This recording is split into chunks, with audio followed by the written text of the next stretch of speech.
Hello friends, welcome back to our channel রান্নার গল্প with blogs. আজকের রেসিপি পটল চিংড়ি।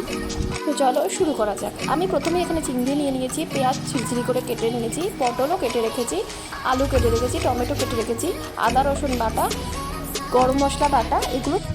এইবার আমি চিংড়ি মাছটাকে ভালো করে হলুদ আর লবণ দিয়ে মাখিয়ে নিচ্ছি। এইবার কড়াইয়ের মধ্যে তেল দিয়ে তেলটাকে গরম হতে দিচ্ছি। তেলটা অল্প গরম হয়ে এলে এর মধ্যে আমি পটলগুলো ছেড়ে দিচ্ছি। পটল চিংড়ি তো অনেকভাবেই বানানো যায়, কিন্তু আমার মতো এইভাবে বানালে একেবারে অনুষ্ঠান বাড়ির মতোই হবে। যাই হোক, পটলগুলোর মধ্যে আমি অল্প পরিমাণ লবণ ও হলুদ দিয়ে ভালো করে ভেজে নিলাম। এবার আমি একটা পাত্রে পটলটা তুলে রাখছি। এরপর ওই তেলের মধ্যেই আমি আলু দিয়ে দিচ্ছি।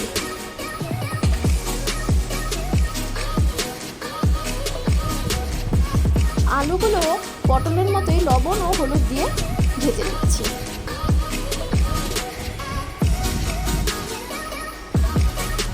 আলুগুলো ভাজা ভাজা হয়ে গেলে আমি আবারও আলুগুলো তুলে রাখছি। বন্ধুরা, তোমরা কারা কারা পটল চিংড়ি পছন্দ করো আমাকে অবশ্যই কমেন্ট করে জানিও। এবার আমি লবণ হলুদ মাখিয়ে রাখা চিংড়িগুলো কড়াইয়ের মধ্যে দিয়ে দিলাম।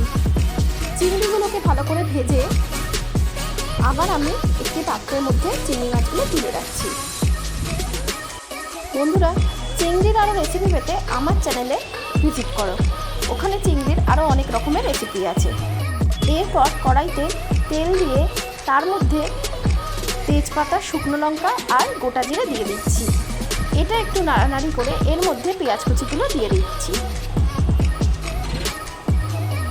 পেঁয়াজগুলো হালকা বাদামি বাদামি হয়ে গেলে এর মধ্যে আমি আদা রসুন বাটাটা অ্যাড করে দিলাম।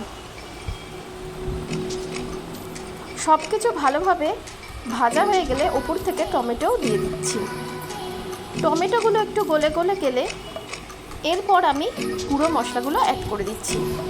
হলুদ গুঁড়ো, লঙ্কার গুঁড়ো, জিরে গুঁড়ো, ধনে গুঁড়ো, আমি সামান্য পরিমাণ কাশ্মীরি লঙ্কা অ্যাড করেছি কালারের জন্য, এটা তোমরা স্কিপ করতে পারো। এরপর পরিমাণ মতন লবণ আর ব্যালেন্সের জন্য হালকা চিনি দিয়ে দিলাম। মশলাগুলো সব কিছু কষিয়ে নিচ্ছি সামান্য পরিমাণ জল দিয়ে। মশলাগুলো কষানো হয়ে গেলে উপর থেকে একটু টক দই দিয়ে দিচ্ছি।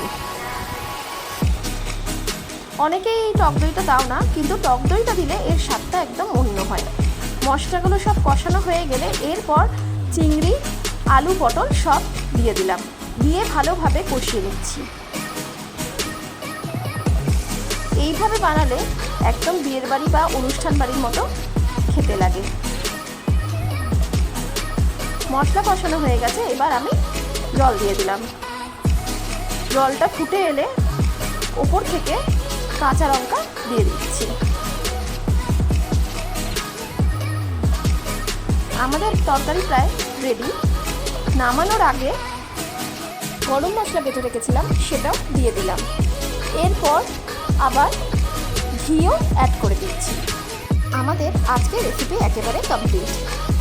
এবার গরম গরম ভাতের সাথে পরিবেশন করার পালা। ঘি গরম মশলা দেওয়ার পর এত সুন্দর একটা গন্ধ বেরিয়েছে, মন ভরে যাচ্ছে।